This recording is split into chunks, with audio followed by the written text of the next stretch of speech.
a lot of words that are used that you have no idea what they mean. It's done about 20 years ago, and one of the main people featured on there is this guy called his first. I forgot his last name. Popcorn was his first name. He was a he made moonshine, and a little tragic. Well, tragic because apparently not long after that documentary, uh, maybe the federal government like went after him, and he decided he didn't want to have anything to do with the government, which is very typical of these mountain Right. people. So he took his own life. Yeah, rather than you know have the government tell him what he can and cannot do. Um, so these really fiercely independent Scott Irish um, people. Yeah. Sounds like some of my ancestors. Uh huh. Yeah. So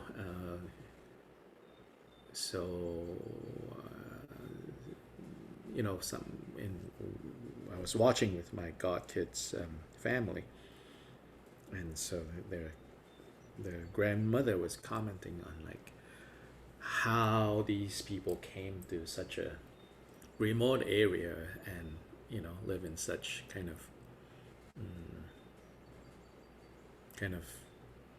unfriendly in some ways area.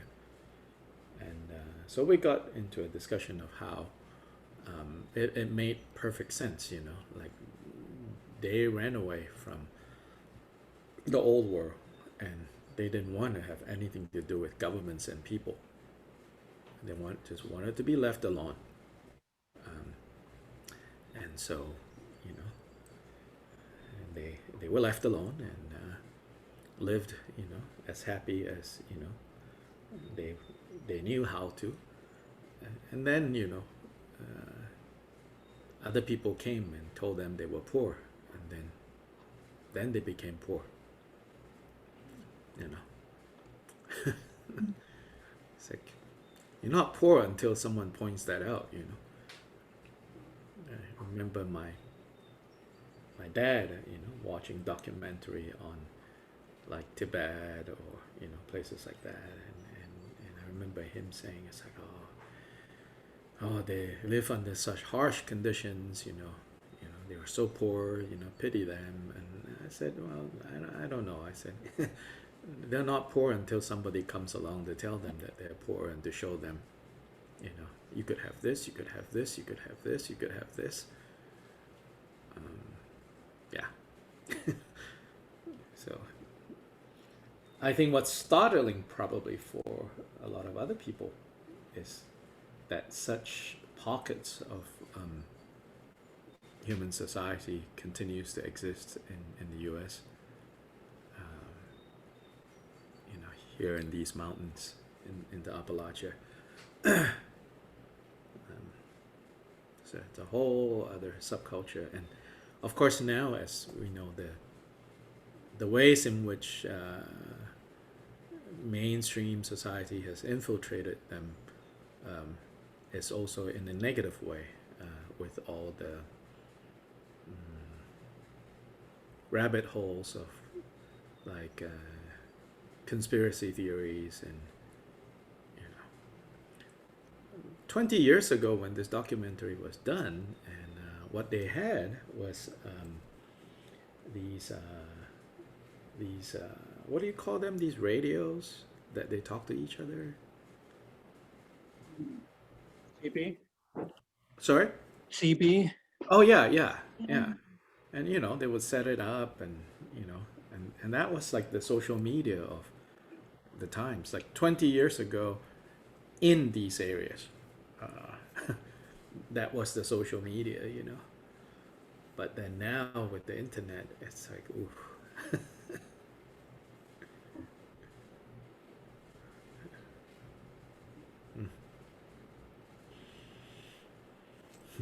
So where were you guys last time you all met? We went to a state park up in on the Missouri border, Uh-huh. place called Okay. Bull Shoals. We went to look for eagles because Oh. eagles migrate to Arkansas in the winter. Ah. We did see one eagle Okay. in his nest. It was beautiful. Huh. But the state park had a rent an RV, so we stayed in an RV for Oh. 2 nights. Okay. Weather was really agreeable. We could hike around all day long. Huh. We saw so many wonderful birds and had the place pretty much to ourselves. But Huh. I want to say that those hill people are here in Arkansas too. Mm. Mm-hmm. And Mm-hmm. we were in Trump country basically the whole time, Mm-hmm. and a Mm-hmm. lot of flags, a lot of maskless people and stuff. Right. We had a great time. It was a wonderful break. As Mick said, he turned to me at one point and he said, "Cheryl, we're forest bathing." You know that expression? Yeah, They yeah. do that in Japan, forest Uh-huh. bathing. Uh-huh. Yeah, it was great. We needed it. It was very good. And I Mm-hmm. want to say also today for people that Nick's brother is in hospice and possibly dying this weekend. We don't know. Mm-hmm. He's uh he's been in an assisted living place in Florida for I about see. a year, and he tested positive for COVID a few days ago, Mm. and they just he's just sinking, and they stopped all treatment. They have him on morphine. His Uh-huh. name is Steve Wiggins. If you want to put him in your prayers. Where he is family allowed or no? No, they, as soon as they get a diagnosis, they get stuck in isolation and, uh, Yeah. yeah, that's it. So, Right. Right. yeah, but he was diminished, but he's sort of unconscious now, so Ah, okay. we can do this from afar. Right. Right. Right. Hmm. But nursing home, not terribly unexpected in Florida. Yes. Not a good place to be at this time, right? In a nursing home. Right. Right. Right. Mm. He was 75 and he has had dementia for a couple of years now. I see. Right. Anyway, sorry to be a bummer, but that's what Oh, well, it's where not. we're at right now. It's not a bummer. It's life. Moving on. Moving on. Moving on. Life unfolding.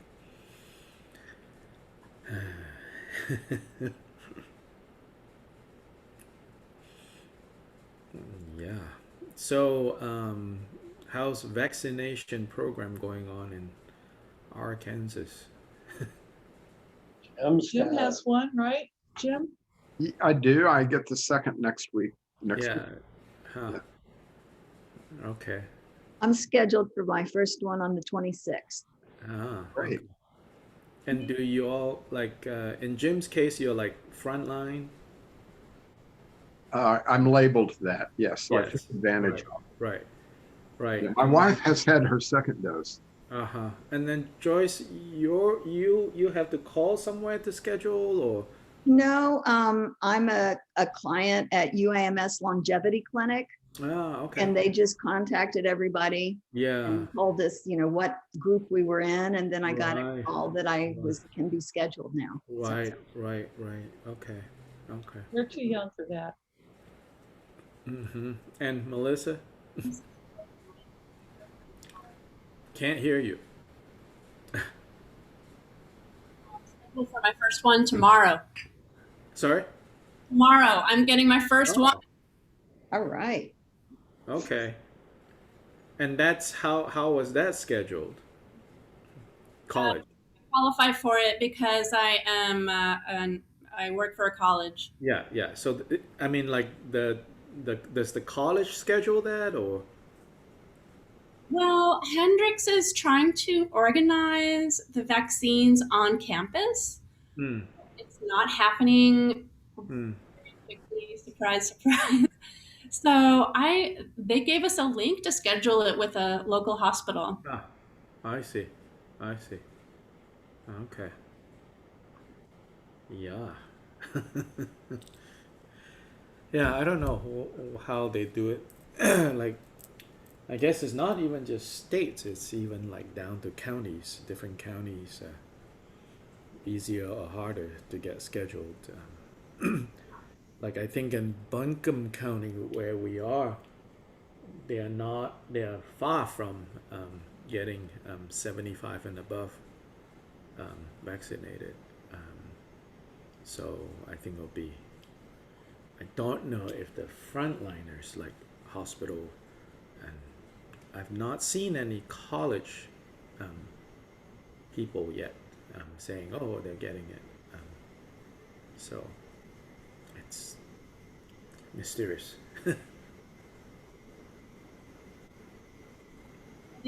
They just opened it to all faculty and staff at schools in Arkansas. Huh. Yeah, no, I not heard anything like that in North Carolina. So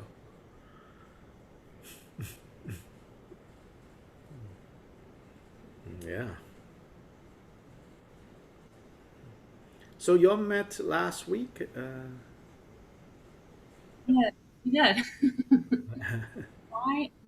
My bookmark was still in that same chapter that we have discussed, chapter 24. Your sound is going in and out, in and out.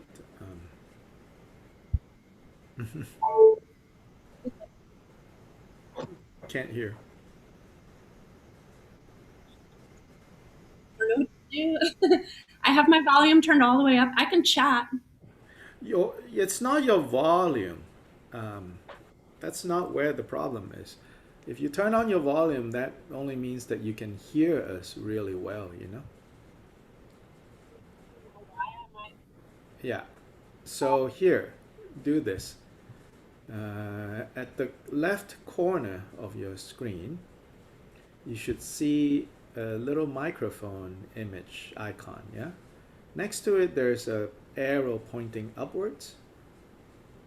Yeah, so click that pointing upwards arrow, and then go to audio settings at the bottom of the menu that open up. Go to audio settings, which is the first one at the bottom. Yeah, click that, and then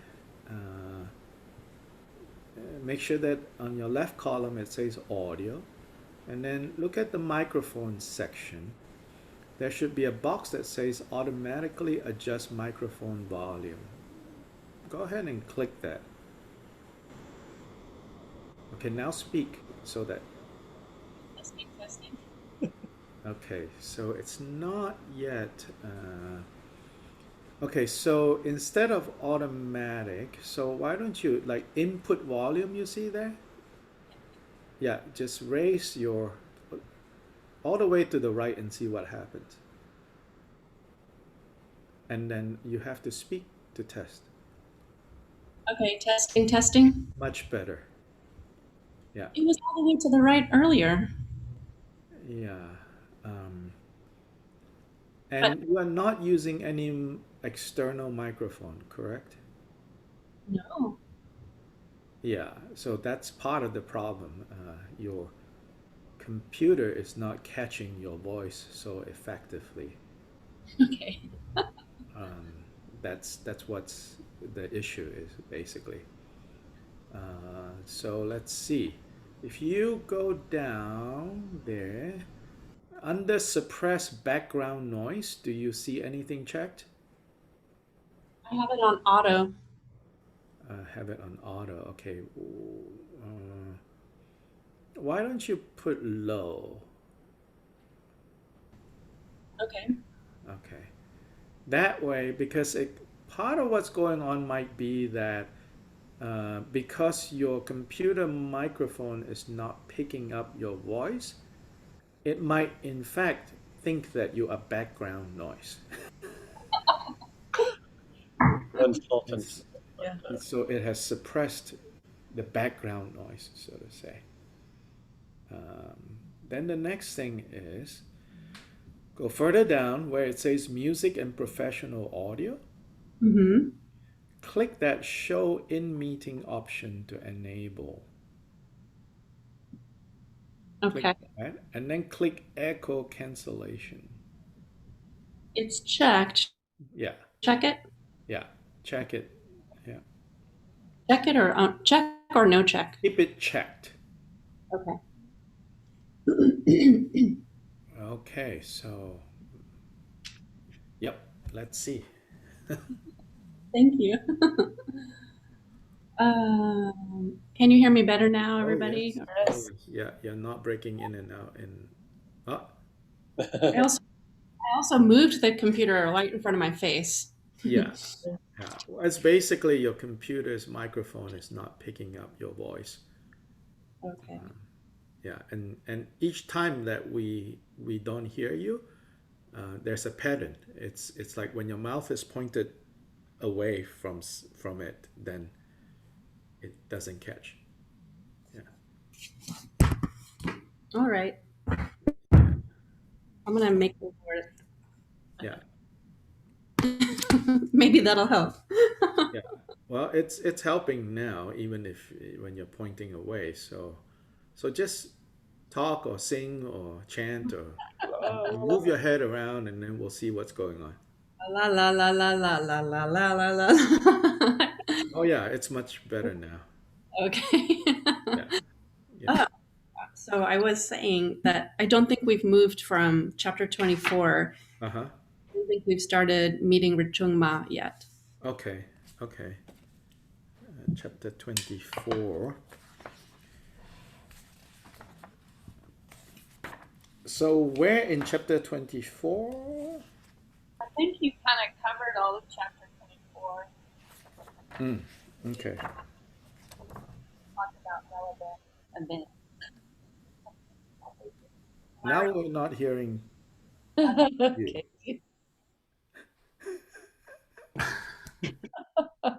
Yeah, Melissa and I have the same kind of computer. I've noticed that on this Uh-huh. computer that it does it. But I followed you and did all that. So whenever you can, go steal one of these. Yeah. They're really good. Yeah. It's called the Blue Yeti. It will suppress feedback. It will, it just goes really smooth. It's $99, I think, back to what it was selling for. From this grade of microphone to the next step is like a couple of thousand. So this is the highest end of the, amateur professional highest end, which is 90. There's one model, fancier one, is 129. Most of us don't need that. I don't, And this one, it really picks up nicely. Yeah. So. Joyce, you also have that headset thing. Yeah, I have that, and it usually works pretty well. It just squishes my head and gives me headaches. Yeah, yeah.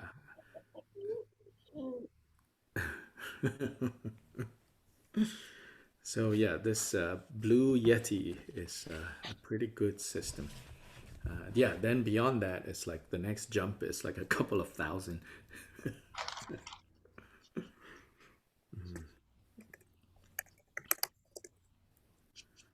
Yeah, so now this chapter on Rechungpa.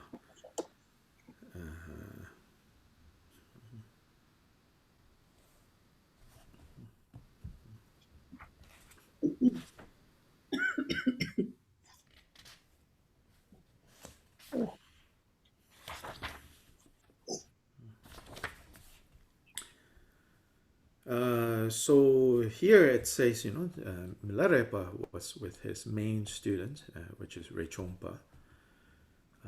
As I pointed out before,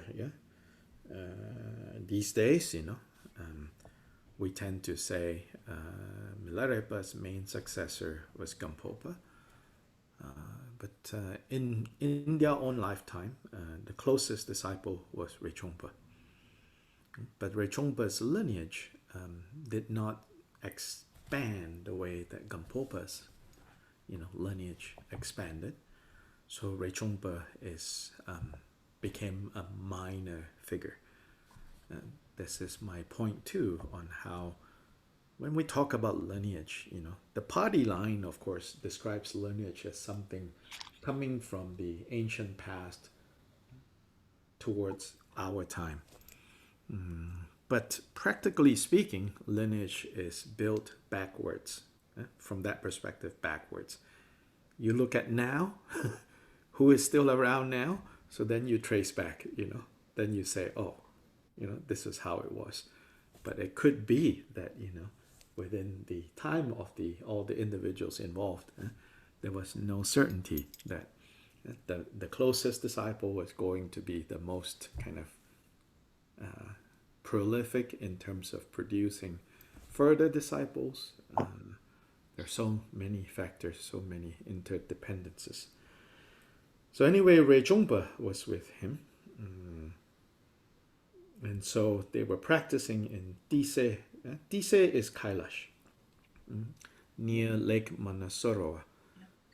So Mount Kailash is one of three main kind of holy mountains in the Tibetan world. So Kailash or Dise is one. Then Lapchi, which today is mostly, this area called Lapchi, is mostly on the Nepal side of things, kind of slightly northeastern Nepal. From Kathmandu, you go northeast towards the Chinese-Nepali border. That's Lapchi. So Lapchi, these days, kind of the main Buddhist presence in Lapchi is Drigung Kagyu. It has been Drigung Kagyu from the beginning.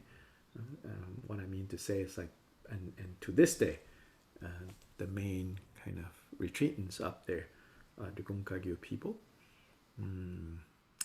So you all might have heard about Mingyur Rinpoche disappearing a few years. So those few years, basically, after a while closer to Kathmandu, basically he went up to Lapchi and was in Lapchi. Then Tsari is the third one. Tsari is in southern Tibet, on the area that borders India and Tibet, in an area that is in like Assam, close to Assam, which is northeastern India. Tsari continues to be a sensitive area politically, so it's people don't go to Tsari because it's not open to foreigners. That's one thing. But historically, Tsari was also a difficult one to go to. There are native tribes in Tsari that are forest jungle dwellers, continue to hunt and gather, and they do not like outsiders. So when the Dalai Lama's government was still the government of Tibet, every 12 years, they have an agreement with the native tribes in Tsari to allow Tibetan pilgrims over the course of a few months to enter Tsari and to come out safely. And they would pay, the Tibetan government would pay a lot to these tribes so that they won't attack pilgrims that come. So Tsari, Lapchi, and Kailash are the three. Then for Kagyupas, these three are said to be the body mandala of Chakasamvara, the mind mandala, and the speech mandala. I believe Kailash is the body mandala, Lapchi is the speech mandala, and no. Tsari is the speech mandala, I think, and Lapchi might be the mind mandala, like the three holy sites of body, speech, and mind of Chakasamvara mandala is said to be in these three places. Manasarova is the lake that faces Kailash. You might have seen pictures of Kailash, and in front of Kailash, I mean, not like physically in front, but is Manasarova. So Manasarova, the lake, is said to be the kind of physical presence of Vajrayogini, Vajravarahi, whereas the Kailash mountain is the physical presence of Chakasamwara. So the Is this near mountain. Pimlico Sorry? area? Is this like in the Pimlico area? No, no, no. Kailash is in the other direction. Pemako is closer to Tsari, that area that borders Assam. Yeah. So Kailash is then Kailash is further west. Tsari is Lapchi is somewhere in the middle. I mean, relative to, and then Tsari is like relative to Lapchi is in the east. Yeah, these are all in the border regions of political China now, and India and Nepal. Right. So Kailash, you would go either from the Tibetan side or from the India side. Lapchi, you would go from the Nepali side. Also possible to come from the Tibetan side. Like during the big earthquake a few years ago, that also affected Lapchi. And the earthquake happened like I think a couple of months before winter starts in Lapchi, which is early. By like September, October, it's already kind of very cold. The earthquake, I think, happened a few months before that. So during that time, there was a great need. I think the earthquake happened in April, May, something like that. There was a great need to provide for those who were cut off from everybody else in terms of roads, the retreatants that were up in Lapchi. So we were able to bring them down to Kathmandu Valley. But then those who wanted to stay, there was an emergency of making sure that repairs are done enough for them to stay that winter up there. And so things were arranged on the other side, from the Tibetan side, from the Chinese side, because trucks could go in more easily from that side to carry building materials. From the Nepali side to go to Lapchi, you go on road for, I think they say, I've never been. From Kathmandu, you go on road for, basically, it's a day-long trip to get there to the closest village. Then you stay there that night, and then you have to walk all day, basically for 2 days,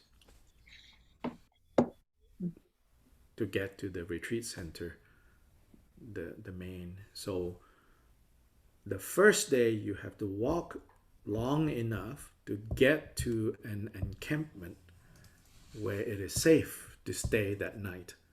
If you don't get there in time, you could be in an area that is not safe, as in robbers, as in Maoist, guerrillas.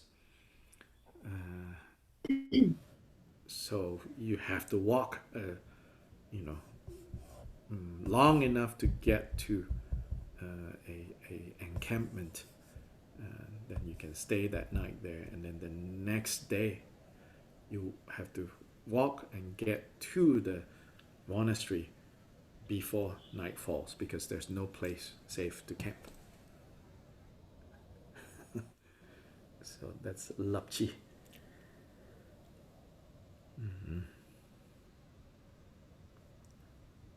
So anyway, they were further west in Kailash, Tise, and Manasorova.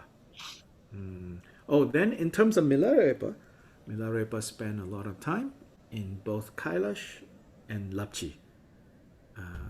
Tsari, maybe he went once, but that was further way east, and I don't think he spent that much time there, if at all. I don't remember. Let's see if the index has anything for Tsari. No, there's no Tsari in the index. So actually, just curious, is there Lapchi in the index?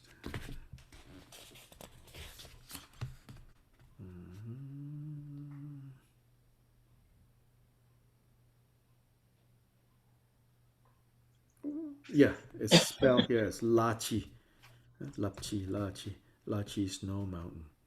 Lachi Snowing Range. Lachi, yeah. Yeah, so Lapchi is the other one. Some students from Choro at the Drik border also heard of them and were convinced that they were truly wondrous and astounding. So natural devotion arose for them towards them.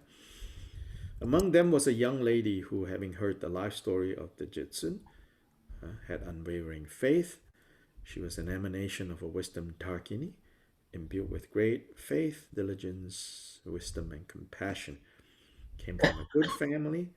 5 young women with this lady at the head, all in a single voice, offered this song. We take refuge in the sublime 3 jewels. With your compassion, grant your blessings. These 2 exalted Repa yogis, Repa are those ascetics who wear the thin white cotton. So that's the name, Milarepa, Repa. Are greatly renowned far and wide, all you faithful men and women gathered here. Please don't speak, listen a while. We young ladies of noble family offer this music with pleasant melody. In verse, we'll illustrate through examples. Keep whatever of its meaning is useful within your heart. It is offered for you 2 Repars. Snowy white Tise is well renowned. Those who haven't seen it still hear of it from afar. Some say it is like a stupa of crystal snow.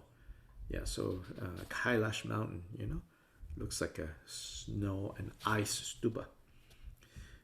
But when one approaches and is able to see, the head of the mountain is wrapped in snow. Its sides are completely surrounded in snow, and its edge is adorned with grass-covered hills. But that in itself is nothing astounding.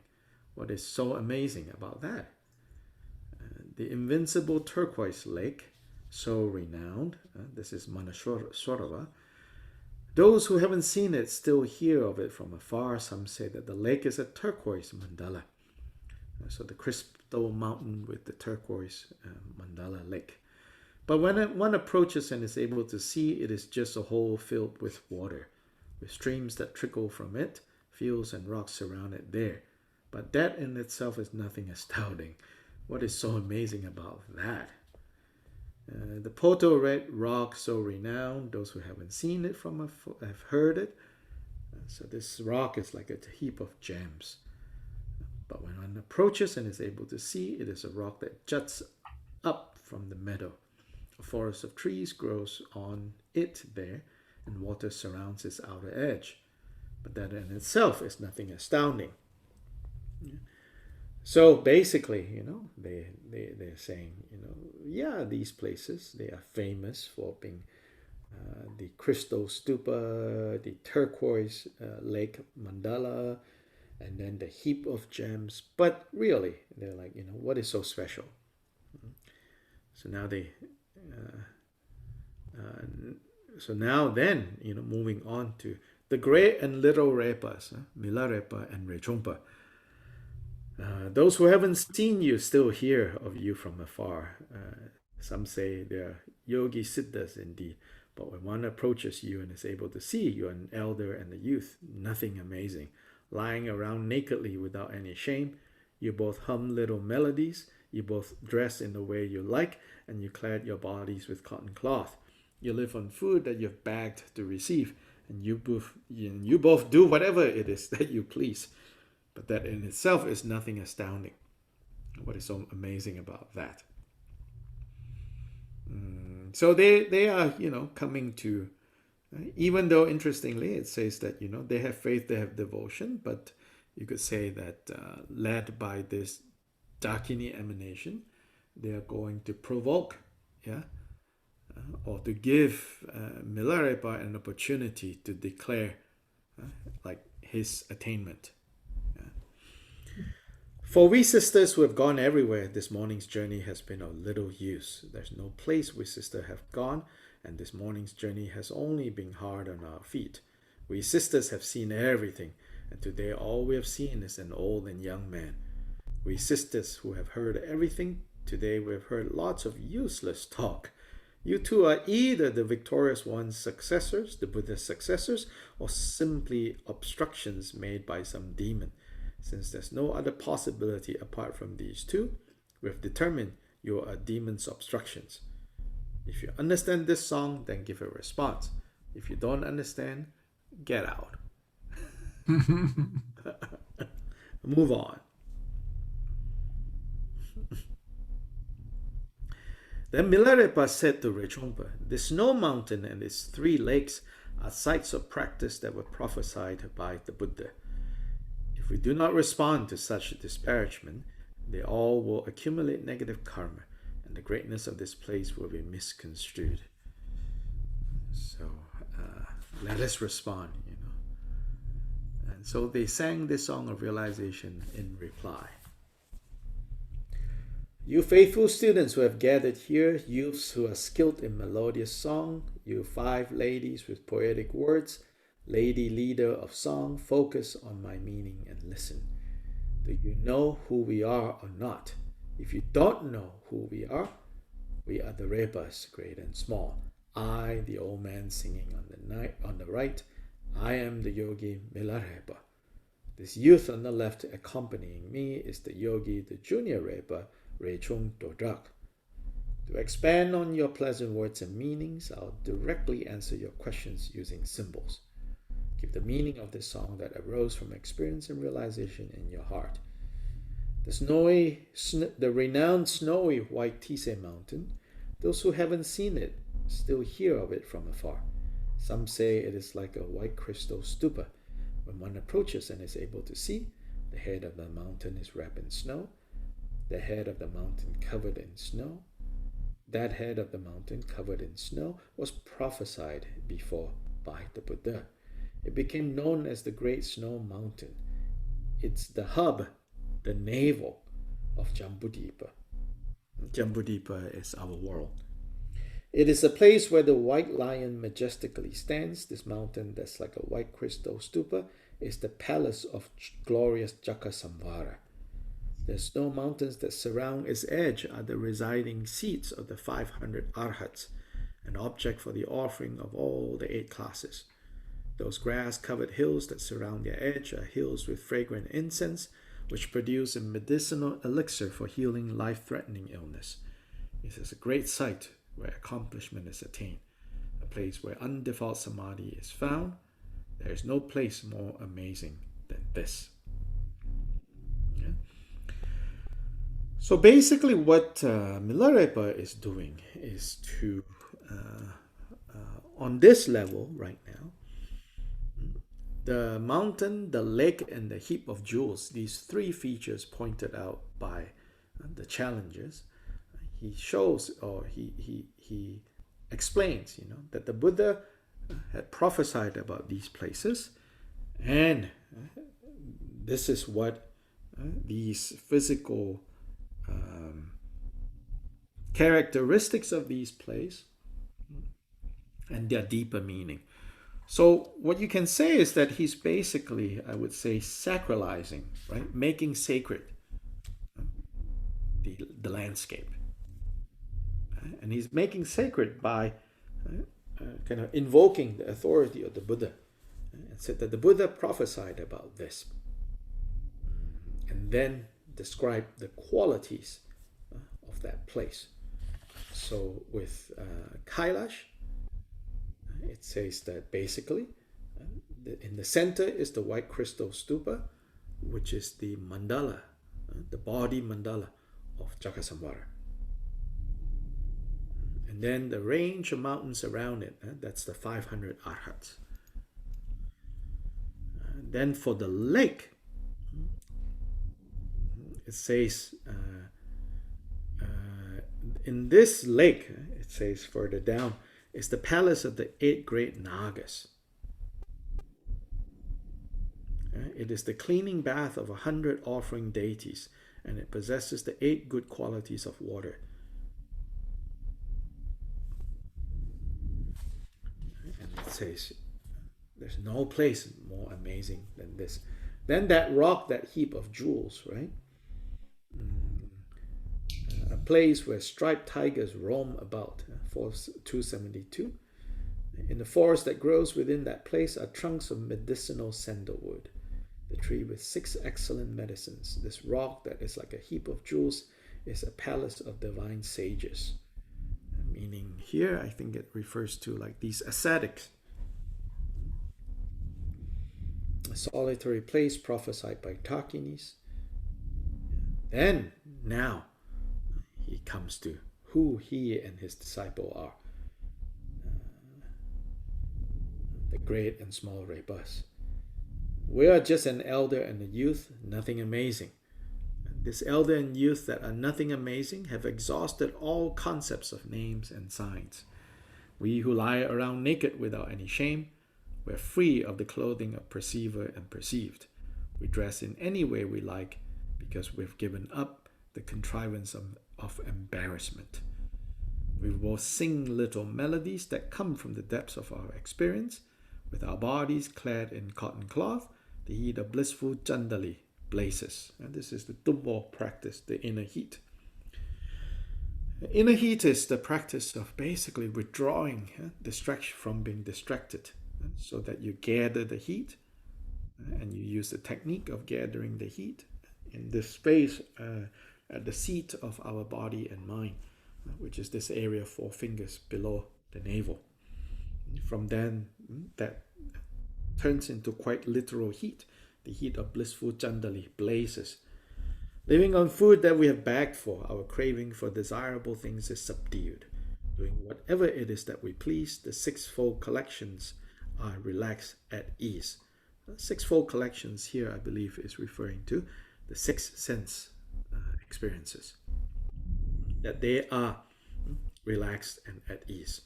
We are gurus who guide fortunate ones. We are asked for instruction by those with faith. We're an object for you male and female benefactors to circumambulate. We're a place where wise ones come to consult, where meditators offer their realization and experience, where ones who have cut imputations from within, to impute, to project. So they have cut projections. We have determined the base, the basic nature, and actualized the unborn reality. And so the base or the ground, which is the fundamental nature of our minds and of all phenomena. And we have determined that, meaning they have seen that, they have arrived at a clear conclusion about what that is, and therefore they are stable in that state. We realize Dharmakaya for the benefit of self and have compassion for the benefit of others. There is nothing more amazing than this. There's nothing that is more wondrous than this.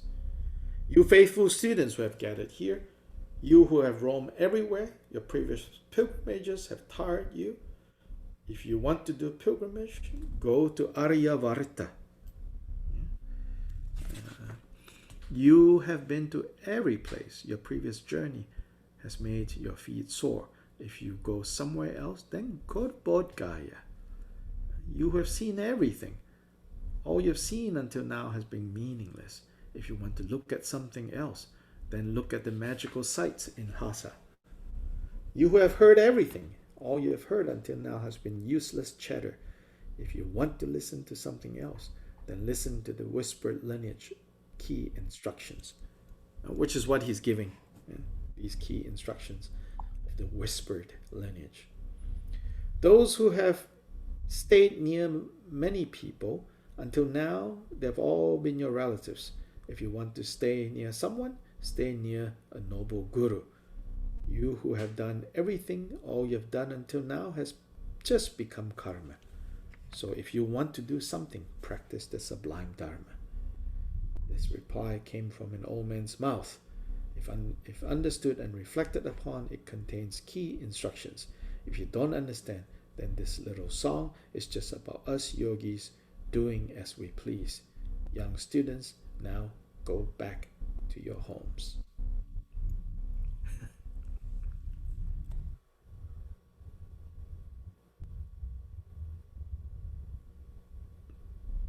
Any questions or comments about this section? In the next song too, there isn't a lot of teachings being given. They're just kind of chit-chatting, so to say.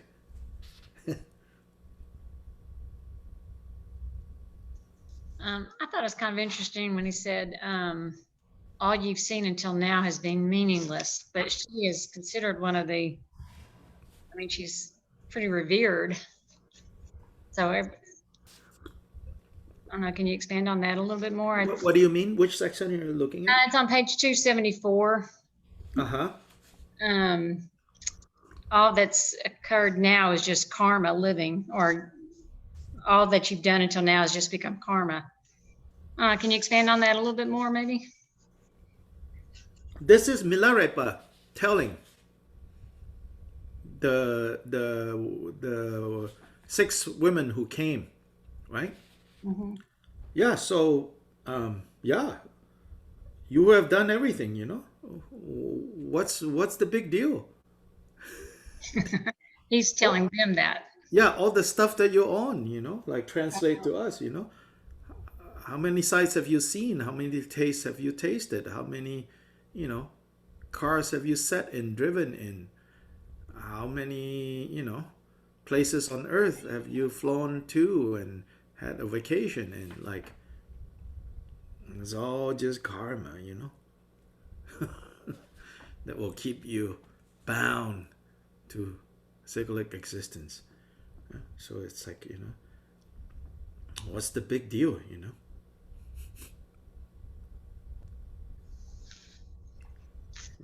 Or as we would say, you know, like you just like, you know, food for maggots.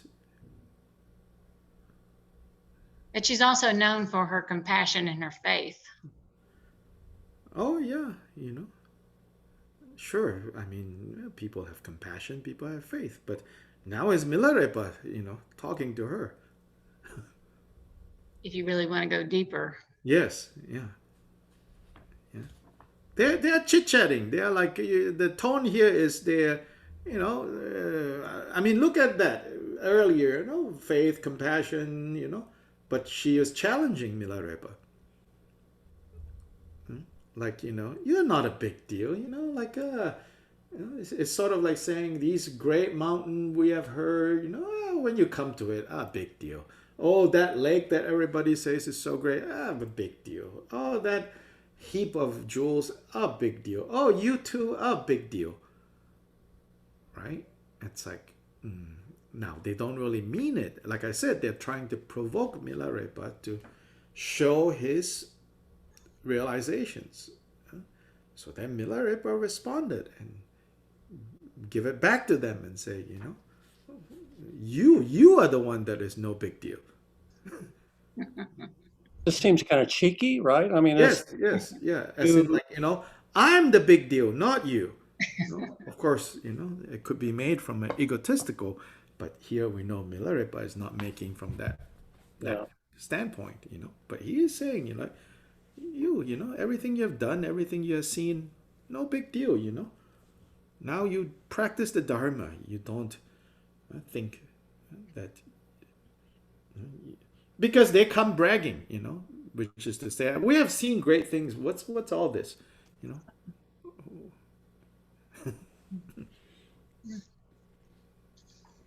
But in the beginning, it talks about that they had already had a faith in the Jetson.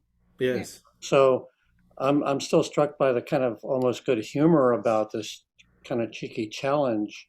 And Milarepa has been challenged before earlier Yes. in chapters, which a little bit more competitive, Yes. or like prove yourself to us, Mm-hmm. Mm-hmm. guy.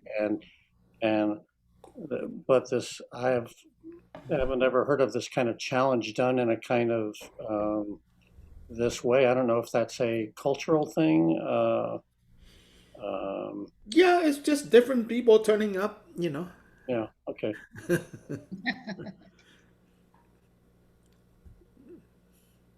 Can I ask you about Yeah. the very first paragraph, Mm-hmm.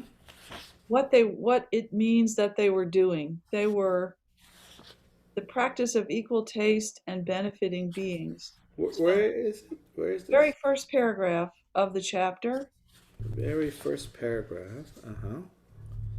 he was begging for alms. They were begging for alms in the practice of equal taste and benefiting beings. Right. Well, Right. what's that? They're not sitting in a cave. They're out among people. Yes. So what does that mean? The practice. What were they? I mean, in other words, it's implying that by walking around with people and asking for food, that is a practice. It's saying that it's a practice. Was begging for alms in the practice of equal taste and benefiting beings. Yeah. It means that it didn't matter where they were, who they were interacting with or not interacting with. Everything has the single taste, the taste of liberation, meaning didn't matter anymore whether they were staying in the mountains or down in the village. They are free. Okay. Yeah. Then and only then can you really benefit beings. If you still have attachment and aversion, which we all have great quantities of that, and then we try to go about benefiting sentient beings, sometimes we succeed, sometimes we fail, a lot of times we fail. So it's saying that for them, they have already experienced this one taste. One taste is this taste of liberation. It's a standard Buddhist expression. When they say single taste, it is the taste, is the savor of freedom. So they are free. And because they are free, then it doesn't matter. Whether elsewhere Milarepa says, he says, finally I've come to a point where it really matters very little whether I stay in the mountain, in the solitude of the mountains, or I enter the city and hang out, in the city. For me, it makes no difference, he says. But to serve as an example for others, I choose to remain in the mountain. But here he's circulating with people. Yeah, from time to time they come down to get food. That's how he can benefit them, by being around them and Mm-hmm. showing himself to them and connecting with them. Mm-hmm. Right? Okay. Mm-hmm. How does he serve as an example being up in the mountains? Sorry? How does he serve as an example being up in the mountains? Telling rather than being us down there with them? we can't have our cake and eat it too. Okay. You cannot be an armchair Milarepa. You have to give up things. Okay. That makes sense. Yeah. Yeah, he says, to serve as an example to others, I'm going to stay in the mountains. Meaning, for those of us who are still distracted, quote unquote, mountains are better. In the end, it's not talking about mountains, it's talking about do what you can to cut distractions. Cancel your Facebook, cancel your Netflix, and go into the mountains, so to say. Because I mean, the version that is being sold these days is you can have your cake and eat it too, you know. But Milarepa says, yeah, in theory, yes, but guess what? Look at my example. I had to go into the mountains.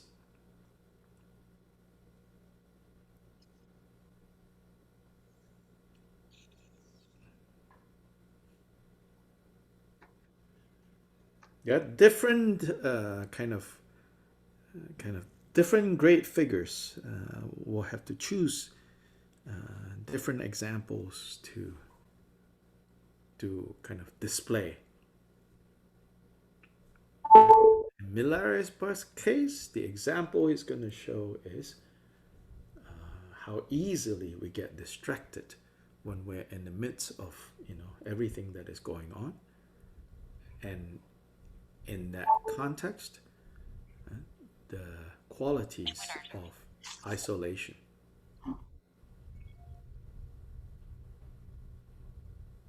I'm really taken by the phrase contrivance of embarrassment. We've given up Mm-hmm. the contrivance of embarrassment. Mm-hmm. I kind of get it, but I would love to hear your comment. Embarrassment is taught. Mm-hmm. Yeah, so because the girls are saying, like, you're barely clothed, you're like naked, a naked old man and a naked, young man, kind of like unseemly walking around, and they're like, no, we're giving up on this embarrassment thing, which is contrived, you know. That famous story of Milarepa making these little finger condoms and, toes condom. And then the sister was like, why are you so crazy, aren't you embarrassed, and Milarepa said, embarrassed? I was born with these fingers and my toes and my genitals, and I'm supposed to be embarrassed about that? He was like, whereas we are not born with the kleshas, and yet we display the kleshas like it's the most beautiful things. It says, you guys are crazy, and you say I'm crazy. It says, like, we hide, or we don't hide, we exhibit our attachment, aversion, as if, they were the most beautiful things. And then, the most natural things that we are born with, we are told, oh, you have to hide that away. Thank you.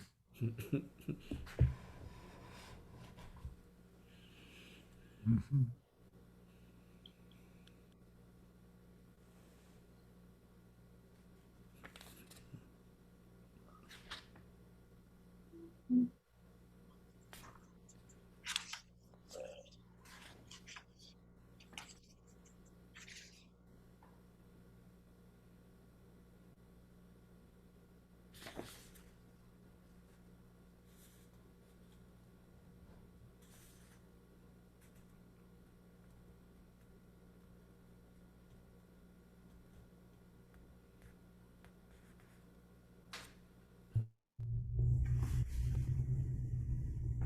So the next few songs is basically chit chat. Milarepa giving some of his kind of background, summarizing his life, and then 277, they all gave rise to supreme unwavering faith in the Jackson's story, and begged to attend and to be taken with him. At that point, Milarepa said, you are all spoiled, treasured children of rich people.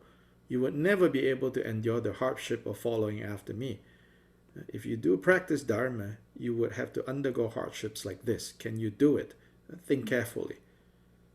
So this is when Milarepa said, you don't have what it takes to follow me around. Yeah, it's not easy. So now he speaks in more kind of demanding terms. It says, "You five sisters assembled here. If from your heart you wish to practice sublime Dharma and think you must follow after me, then consider the song and the meaning of what I'm going to say. Through perseverance with resolve and taking on hardships, can you practice the command of the Guru? Though you have henceforth abandoned your homeland, the prison of demons, can you roam in the ruggedness of mountain retreats? The demon that tethers you, which is relatives and kin, though you know their harm and abandon them, can you also rely upon a qualified Guru? Food and wealth, the demon of deception, though you know their poison and abandon them, can you take on the hardship of scarce provisions? Though you abandon fine and soft cloth from central Tibet, can you kindle the bliss and heat of Chandali? Though you abandon intimate ones in your homes, can you roam in empty lands with no people?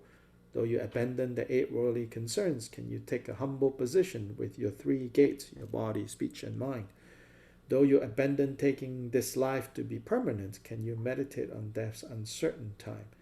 If you can do all of these, then come follow me. According to the rule of the Kagyu Gurus, I'll give you instructions of the secret mantra's path of means. I'll give you the gateway abhishekas, the empowerments and blessings."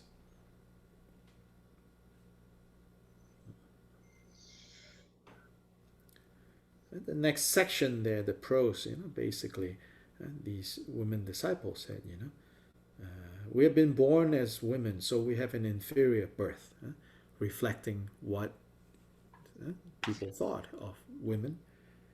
But then the main point, however, the all-base mind has no distinction between male and female. So she says, even if conventionally people say, oh, women's lives are hard, when they say inferior, it means both, that women's lives are hard. That's the original inferior. Then, of course, from there, it turns into inferior as in undesirable. So it gets mixed with like kind of social misogynistic stuff, and a more kind of like as a fact of the conditions of the time, women's lives are hard. Yeah. But then after addressing that, then they say, but the all-base mind, which means like when it comes to the nature of mind, there is no difference. So he says, so we can, and it says like we are committed to the Dharma, so we can follow you. So then the answer basically is answering line by line what Milarepa said. And the gist really here is that, yes, we can do all of that. And back and forth, then Milarepa further going, if you can't, and now 280, if you cannot renounce the 8 worldly concerns, if you cannot renounce the 8 worldly concerns, do not say you are a faithful one. Faith changes under adverse conditions. If you don't avoid the 10 non-virtues, then don't say you have discipline. There's a danger you go to the lower realms. If you can't renounce self-deception, don't say that you are keeping the bond, the samaya. There's a danger that you go to the vajra hell. If you haven't studied and contemplated in an unbiased way, don't criticize the other approaches, the other vehicles. There's a danger you renounce dharma and scorch your own mind. If you haven't realized the dreamlike nature, don't disregard virtuous and negative karma. There's a danger you go to the 3 lower realms. If you don't know the mind streams of others, do not denigrate people or their views. In other words, you don't know other people's situation. There's a danger you'll fall into arrogance. If you haven't mixed mind with dharmata, with the nature of reality, do not say you've had excellent experiences. There's a danger the obstructions of Mara will come. If you've not arrived at the ineffable meaning, do not say you have a high view. There's the danger you'll be left just wishing for fruition, meaning wishing for results without causes. If spontaneity has not arisen up from within you, don't glance about and do as you will. There's a danger the stone you throw will hit your own head. This Dharma I've spoken, keep in your mind. So this section is actually something more, as in like,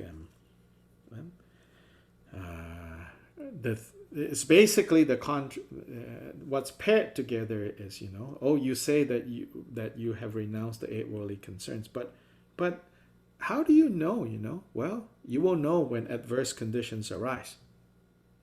And when adverse conditions arise, are you going to lose faith? If you're going to lose faith, that means your so-called freedom from the 8 worldly concerns is not there yet.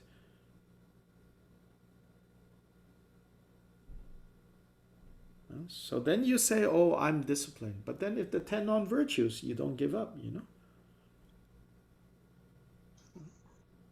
Then the lower realms, the gateway to the lower realms are wide open.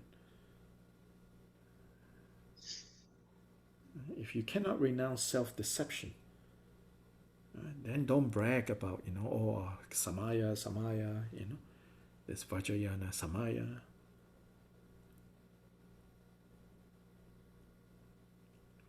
And if you have not really studied and contemplated in an unbiased way, don't go about criticizing other approaches.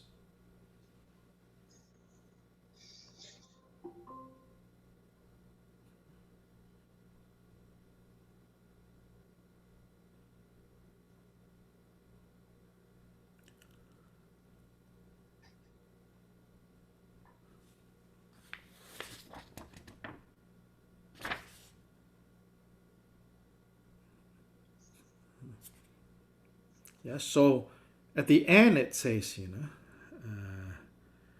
the 6 of them, the main one, she got all of this. So then this chapter ends with her offering her song.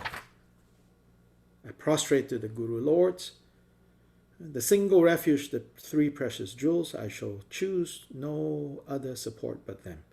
When taking the key instructions of the Guru's whispered lineage, that's also a name in Milarepa's time commonly used as whispered is in the sense of, it's not so much secrecy as it is a sense of closeness, of intimacy. It's a whispered lineage. It's not a, it's not a Madison Square, big public lineage where it's impersonal. But it's a whispered lineage. Nengyu, closeness. I'll not just patch any terms together. So it means, instead of just coming up with your own things, you receive the instructions. In the Yidam practice of the Jitsun, I'll not break the practice of the 4-session yoga. Meaning each day, these 4 sessions. With the nature of illusory appearances, I will not leave any imprint by clinging to things as real. The luminous nature of the mind, I will not mar with the defects of concepts. Things abiding nature, the object to be understood, I will not hide under stains of perceiver and perceived. I will not let it be stained by. The essence of mind is the innate state. I will not make it a support for latent tendencies. These are karmic habits. Mind is dharmakaya, its nature is emptiness. I will not sully it with the stains of attributes. Being stricken by illness in this body of 4 elements, I won't put blame on other friends. Demons and obstructions are our practice's friend. I won't seek out divinations or think erroneously. So when things go wrong, Very common, you know, we think, oh, I will do a divination to see what is wrong and get rid of this problem. You know, I will ask for pujas to be done, you know. But at a certain level of practice, you have to go beyond that, and take whatever arises as workable. Toward the confused projections of latent tendencies in the dream are not grasped with concepts that cling to them as real. Angry enemies are my gurus who teach patience. I won't think of or act out of revenge toward them. The conduct of the Siddha Guru I'll not imbue with the imputations of analysis. Buddhahood. So this line, the conduct of the Siddha Guru, I will not imbue with the imputations of analysis. This is hard, you know.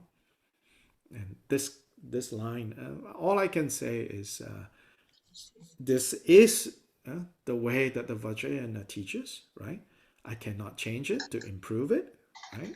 But what I can say is this: if you meet teachers who keep harping on this point, be a little bit more careful.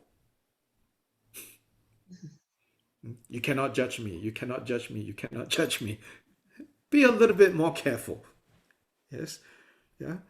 It's a mistake to say, oh, this kind of instructions, the conduct of the Siddha Guru, I will not imbue with the imputation of analysis. Yeah, there are some who will say, this is wrong. We are in the 21st century. We do not do this anymore. We do not. This is just for, you know, those natives over in those caves over there. Somebody was telling me they've been, you know, pandemic times, nothing to do. They go on YouTube, you know, they're listening to some of these more modern lamas without naming names. They are people I recognize, they have been traumatized by their own teachers' behavior. So now they're coming up with their own lineage. Where, you know, we are accountable to everything, we are transparent, we are da-da-da, we work on consensus. Now this is now changing the Dharma. Yeah. And the thing is, they still call it Vajrayana. Yeah. They say, we are the new Kagyu. It's like, what does that mean? Yeah. So like with regard to one of them, I said, you know, we have some mutual friends. I don't know this particular. It's quite popular these days, I can say. I said, you know, I'm sure it's doing good, but please park somewhere else. Yeah, don't park yourself in the Tibetan Vajrayana, and don't park it in the Kagyu parking lot. Yeah. You are a vehicle that is good for the people who connect with the way that you teach. You teach well, but don't park, you know, don't park here. When they talk about like we are the new lineage, you know, it's like no. So here, you know, the conduct of the Siddha Guru, Siddha means like, you know, the Guru who has achieved siddhis, have achieved attainments, yeah, Siddha Guru. It also has a sense of like the crazy Mahasiddhas, the crazy wisdom teachers. Yes, it also has that connotation. So their conduct, you cannot impute your own kind of judgmental mind onto them. Yeah? This is what it's saying. Yeah. How we handle that is say that, move on. And then my advice, if someone is teaching this and, you know, keeps harping on this point, not yet is a problem, but be aware, okay, there might be some weird stuff going on here. That's all I can say, you know. Buddhahood is self-arisen and spontaneously present. I will not seek out a result other than this. For disciple followers who are worthy vessels, the flow of compassion's river will never cease. Lord Guru, one with genuine kindness, please guide me, a disciple of inferior intellect. Please accept me with your hook of compassion. So this is the chapter of meeting Rechungpa.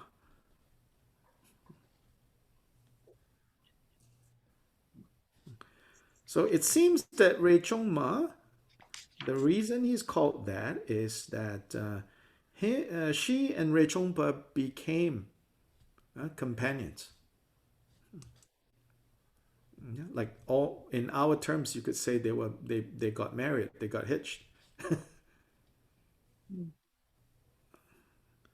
So some code language here. His Samaya companion, his companion bound by oath. Yeah, so they got hitched. But not in an ordinary sense.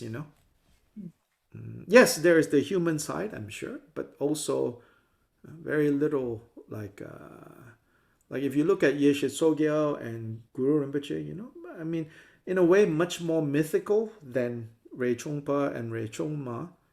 But in the story of Guru Rinpoche and Yeshe Sogyal, they were clearly like intimate companions, but in the role of a teacher and a student as well. And then at some point, Yeshe Sogyal took a younger man from the border regions as her companion when Guru Rinpoche went somewhere else. Yeah, so they were not. They related.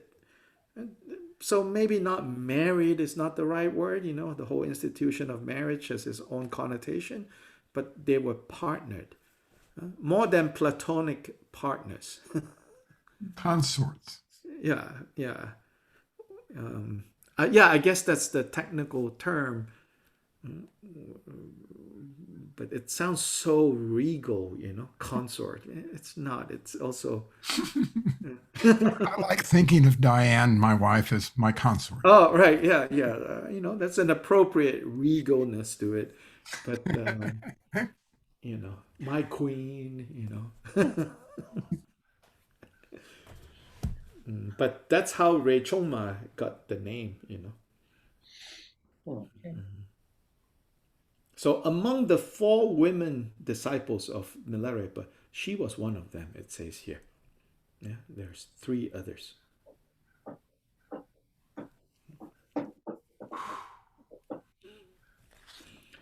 But because of the social conditions of the time, unfortunately, these 4 women herself, never gathered, disciples in a way that you keep like this lineage intact, And this is more social conditions.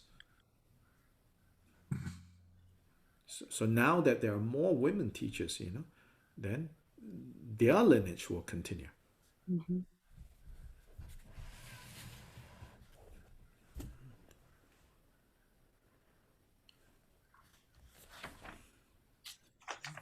Yeah, so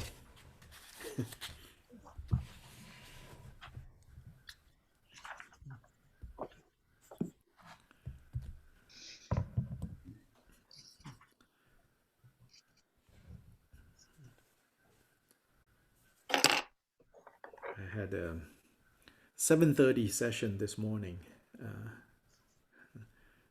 There's a retreat going on in India for the last few days. I mean, not India, in Asia, Singapore, Vietnam, China, Taiwan. So I've been participating during their final session of their day, which is our early morning. So this morning was the 3rd final session. 7:30 to 10. Yeah, 7:30 to 10.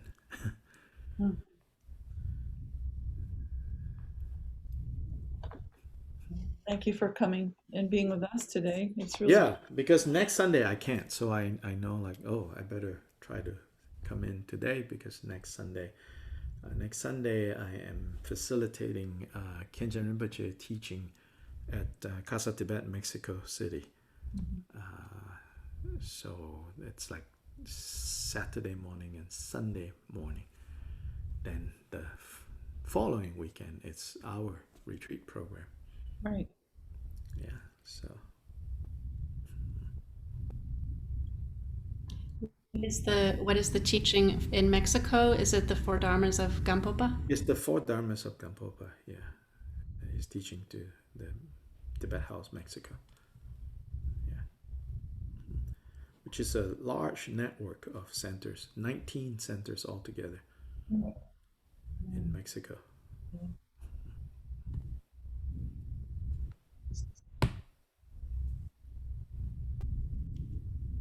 Well, we have 6 people registered for your retreat so far, Aha. Do but we the publicity has just gone out. So, right. So, do we know the 6 people? yeah, you know all of them. They're all, Good, because many of them are sitting here in this room right now. if it remains 6, then we could do something else and just It'd be don't really tell cool, anybody. right? But I'm afraid we have to let in some other people. Yeah, no, really. No, it's basically us and Right. Karen Right. so far. Yeah. Other people will sign up. But if you want to send it to your mailing list of other people, I have mentioned, but also I think I wouldn't be surprised if there's not a lot more, and I think people are zoomed out. yeah, I think so. There's like people are zoomed out. Yes. So I don't know. I mean, of Okay. course, it helps EBS, with the registration and all that. But if the numbers remain small, then we can do whatever we want. Yes. Well, I'm sure there'll be at least our group is like 10 people usually or 11. So I'm sure we'll get So to let's just see, Yeah. then we can be more flexible. Yeah. I mean, not that we don't want other people to join, Yeah. but also no need to force. I think we just have to trust that it will happen the way it's supposed to happen. And then, yeah. So I want to briefly share one point in my other class, this Gongchik class that we've been doing. So this is one Vajra statement in the commentary in the Vajra statement.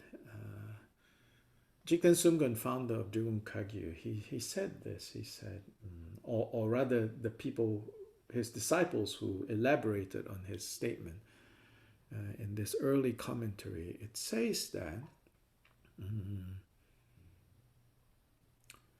with regards to visualizing yourself as a deity and the sadhanas that are related, the text for doing that, he says that the elaborate sadhanas, elaborate meditation manual for, like practicing yourself as a deity, should only be used by those who have already gained a stable insight into the nature of emptiness. So he says that until that has happened, taking on the pride of the deity or holding, your own self-view as a deity, he says that should be an ancillary practice whereby the primary goal at that point on the path is to gain better and better and more stable understanding about the illusory nature, about nature of emptiness. In other words, all the teachings related to not being so tethered to this body and mind, not to be so fixated on I am this and I am that. Yeah. So I thought that point is really good, That yes, you do deity yoga, but don't think that you can improve your deity yoga, which is what I've said to people who say, "Oh, I cannot see clearly, I cannot visualize." You're not going to get any better by forcing yourself to all the intricate details of a deity practice. Because your inability to really actualize the deity has to do with fixations to wrong views and wrong objects. So the main work until that fixation is released, right? That that should be kind of the main focus, so that I am, Avalokiteshvara, I am Tara, is more kind of like a ancillary, a supporting practice. So that I thought, it's very, very helpful to remember that. Mhm.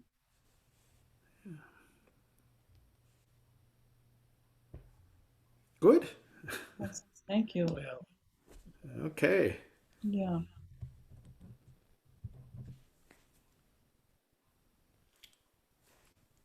I have a question about that. Yes. Would you say that the practice, the deity yoga practice, is also a way towards the stabilization of of emptiness, or no? You have to decide, Okay.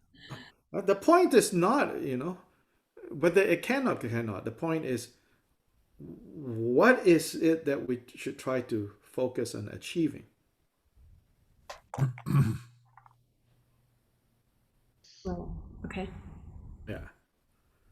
So mainly first achieving and stabilizing this insight into the nature of reality, which is the emptiness point. So what are the practices that are aimed at most basically achieving that? Many, In fact, deity yoga can do that. See, again, it's not about technique. Right. It's about how we're going to use. Yeah? You can use breath meditation to relax and have a less stressful work environment, or you can use breath meditation to achieve realizing the nature of emptiness.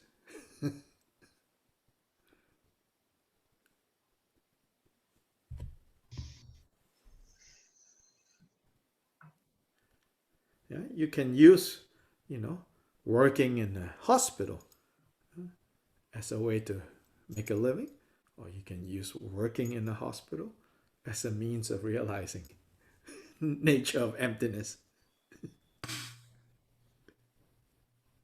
I like that. Yeah.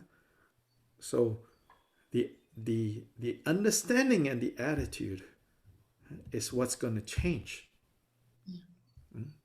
the outcome more so than the technique. Sometimes Vajrayana, or Tibetan Buddhist practice, can mislead in the idea that there are special techniques, too much emphasis on techniques.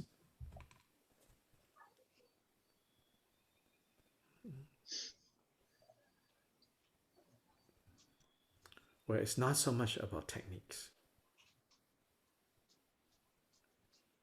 Approach, outlook is what's going to change the outcome.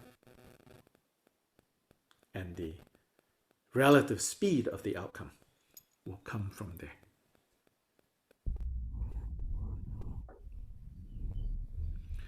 So, one example, and it's hard. I give this example to show how, it's hard because we're so ingrained, that pattern of thinking. So we're talking about these issues, and someone who's been attending these classes wrote me a message, basically saying, well, what we've been talking about is really good. I've been thinking about it, and it's giving me a better understanding. And then a short biography of their background, and said, yes, I started with some basic form of Buddhism, or more like basic as in like not very involved, was my first exposure. And then I met, these two Kempos, who are the Kempo brothers, we call them, the Nyingma Kempo brothers. And then then I attended their center in this area that I was living in, and da da da. But then all along, I feel more of an affinity to like the early teachings and the mindfulness and foundations of mindfulness. And then now I'm in this other area, but anyway, it's kind of like I I've been listening to these teachings, and I think this makes a lot of sense. I really like this, and so can you help me develop a more consistent and I don't know, consistent and more, I guess, serious and meaningful practice. And I said, no. I said, that's the whole point. Like, it's not in figuring out, a more efficient way of doing things. It's not in developing a better program. We are so addicted. And I think that has to do with the American kind of trust in technology, the trust in like we can hack, like mind hack, now even there's some of this, like the Buddhist geeks people, I know them, they like to talk about mind hacks, like come up with a different way of doing things, like, okay, that lasts for 2 months. Then they need to find another hack, another hack, another hack, It's like, no, that's not going to change anything. Yeah, it's our understanding, our approach, our mindset. That has to change. When that changes, no matter what you do and how you do. So then I said to this person, I said, so don't worry about, oh, should I practice this? Should I practice that? Should I do simple meditation? Should I do complicated meditation? It's like, do whatever you're doing, Do it all as geared towards the same goal. Then you don't have to pick and choose. Because the problem with picking and choosing is you're never going to settle. Because you're always thinking, maybe,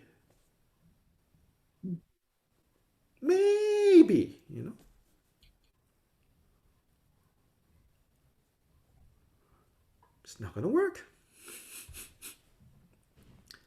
Maybe there's something else. Maybe I should be a Zen person. Maybe I should be a TM person. Maybe I should be a whirling dervish,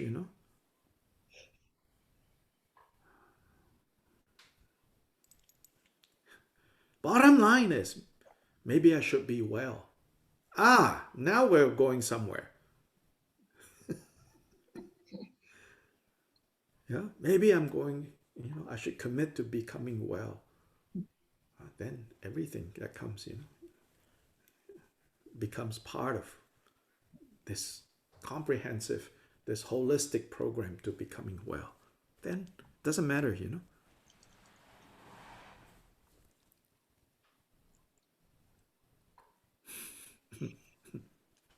It reminds me of the spiritual materialism word that Yeah. Rechungpa taught about. Right.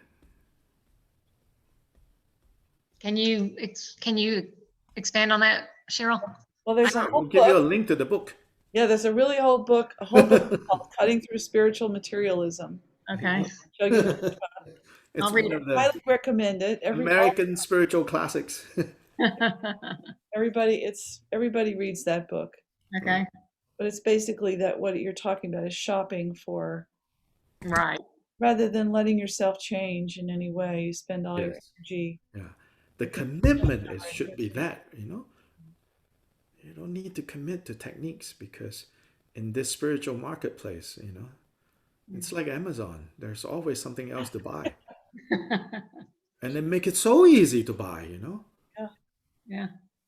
Yeah, and especially now, like you said, it's all online. There's all this stuff. Yes. Just all these YouTube and everything is crazy. Yeah. So much. Anyway.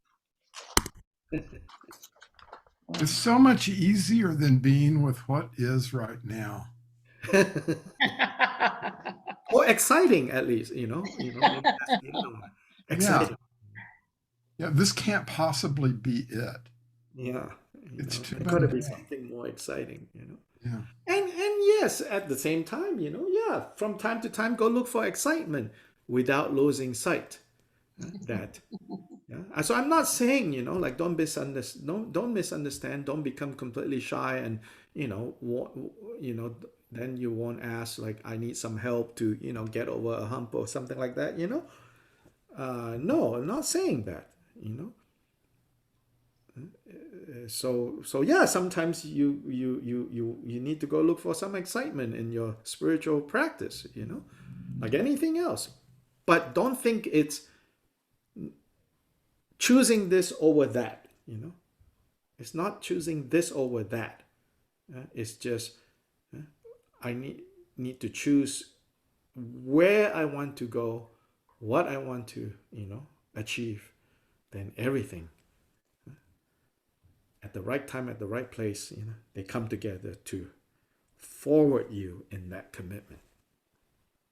Yeah, that's most important.